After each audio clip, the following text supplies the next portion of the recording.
Всем здорово, я Деймайсек, а это Стук в хижине.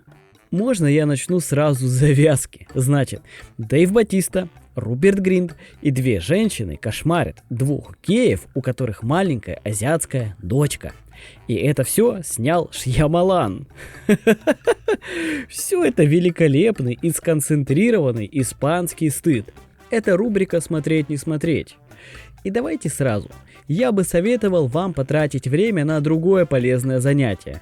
Например, подраться со стеной, погоняться за крысами, кидать в друг друга пельменями и множество интересных занятий, кроме этого фильма. Это один из самых слабых фильмов Шьямалана за последнее время. Время. Этот фильм был тоже не ахти, но не настолько. Конечно, хочется похвалить сценариста, продюсера, режиссера, актера.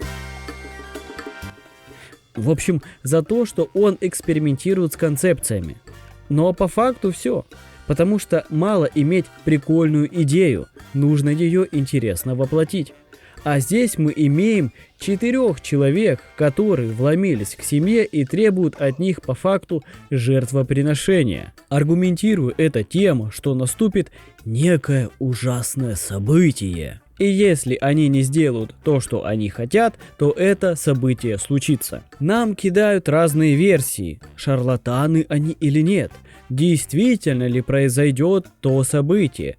И как бы 2/3 фильма ты думаешь, а действительно ли произойдет то, о чем они говорят? Но потом концовка сливается в унитаз. Нам без интриги, просто в лоб говорят, что действие произошло. Этот фильм основан на книге. И в книге действительно загадочный финал. Но, видимо, Шьямалан устал вот это поворотов и решил сделать все в лоб. Также решил сделать все в лоб оператор, потому что здесь очень много кадров, мягко говоря, неприятных. Я понимаю, что это такая задумка, чтобы сблизить зрителя с персонажем и поместить его в очень некомфортные условия. Но таких ракурсов в этом фильме очень много. Также присущая этому режиссеру странность детей, а именно то, что дети не разговаривают как дети. В этом плане с маленькой актрисой чуть получше, чем в предыдущих фильмах, но не намного.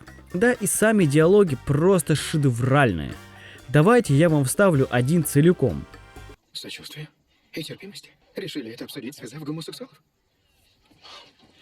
Эндрю, я уверяю, что в наших сердцах нет ненависти и предубеждений вовсе. В наших телах нет ни одной гомофобной частицы. Во мне нет ненависти. Вы должны нам поверить. Мы не знали, что вы однополая пара, пока не пришли.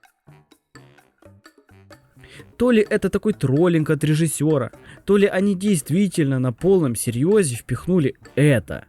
Но без смеха сложно воспринимать. Я все же хочу думать, что Шьямалан прокачался в постиронии настолько, что троллит этим фильмом всех нас.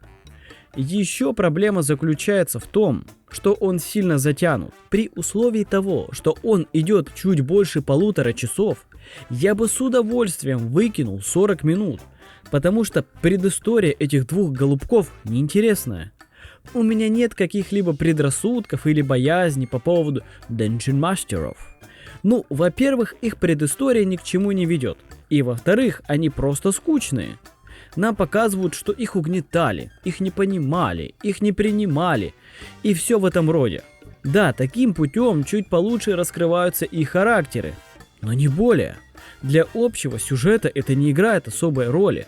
Потому что самое печальное, как я упомянул ранее, сюжет такой себе. Вот честно, если вы хотите посмотреть его под шофе, либо в какой-то компании просто поржать, то я могу рекомендовать вам этот фильм.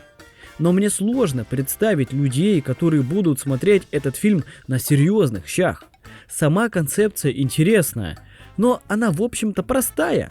Готов ли ты пожертвовать любимым человеком ради всеобщего блага? Если бы она не была завернута в такую кринжовую обертку, я бы даже похвалил этот фильм. Но кроме концепции, ничего в этом фильме стоящего нет. Ставьте лайк или дизлайк и делитесь своим мнением в комментариях. С вами был Деймайсек.